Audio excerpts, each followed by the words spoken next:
10 సంవత్సరాలు అయింది మన రాష్ట్రం ఏర్పడి.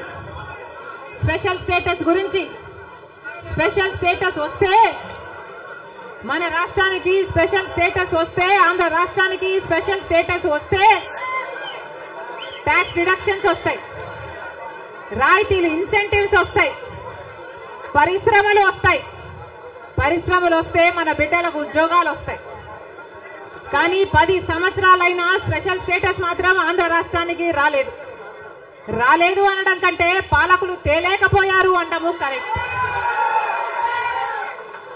ఉత్తరాఖండ్ లో స్పెషల్ స్టేటస్ వస్తే 2000 కోట్ల పరిశ్రమల స్థాపన జరిగింది. దాంతో ఉద్యోగ అవకాశాలు 500% పెరిగాయి.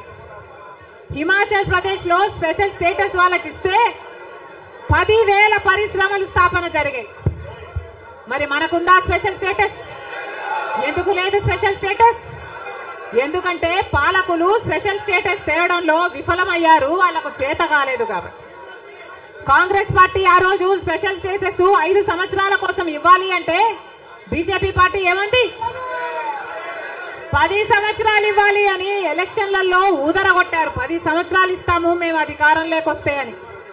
ఇక చంద్రబాబు గారు అయితే 15 సంవత్సరాలు మాకు స్పెషల్ స్టేటస్ కావాలి అని కొట్లాడాడు. ఇదే చెప్పాడు, 15 సంవత్సరాలు స్పెషల్ స్టేటస్ కావాలి, అందుకే నేను బీజేపీ పార్టీతో పొత్తు పెట్టుకుంటున్నా అని బీజేపీ పార్టీతో పొత్తు పెట్టుకున్నాడు. వాళ్ళ మంత్రివర్గంలో కేంద్ర మంత్రులు కూడా అయ్యారు టీడీపీ నాయకులు. ముఖ్యమంత్రి అయిన తర్వాత స్పెషల్ స్టేటస్ కోసం చంద్రబాబు గారు ఎప్పుడైనా ఒక్కటైనా నిజమైన ఉద్యమం చేశారా అంటే చేయలేదు. చేయకపోక ఉద్యమం చేసే వాళ్ళ మీద కేసులు పెట్టారు, వాళ్ళను జైల్లో కూడా పెట్టాడు చంద్రబాబు గారు. ఆ సమయంలో ప్రతిపక్ష నాయకుడు జగన్ రెడ్డి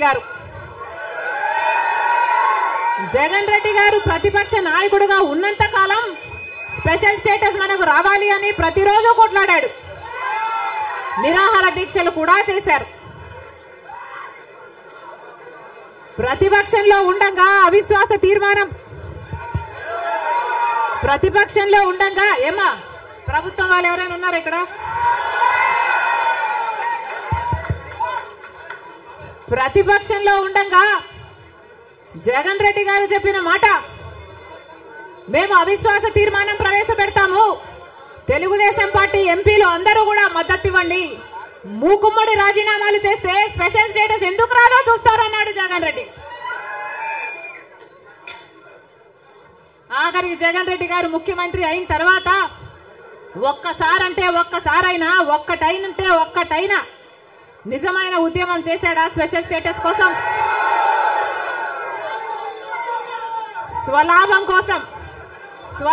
కోసం రాష్ట్ర ప్రయోజనాలను తాకట్టు పెట్టింది వైసీపీ. ఈ రోజు మనకు స్పెషల్ స్టేటస్ లేదు కదా, కనీసం ఒక ప్యాకేజ్ కూడా లేదు.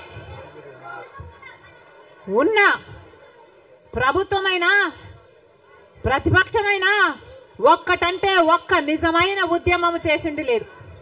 ఈ రోజు మనకు స్పెషల్ స్టేటస్ లేదు అంటే ఆ పాపం ముమ్మాటికి చంద్రబాబు గారిది, ముమ్మాటికి జగన్ రెడ్డి గారిది.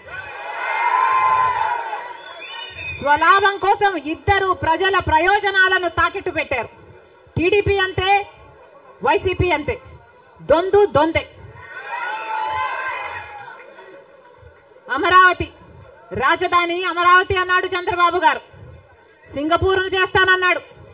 3D గ్రాఫిక్స్ మొత్తం గుర్తుందా? మా వీడియో మీకు నచ్చినట్లయితే please like, share and subscribe.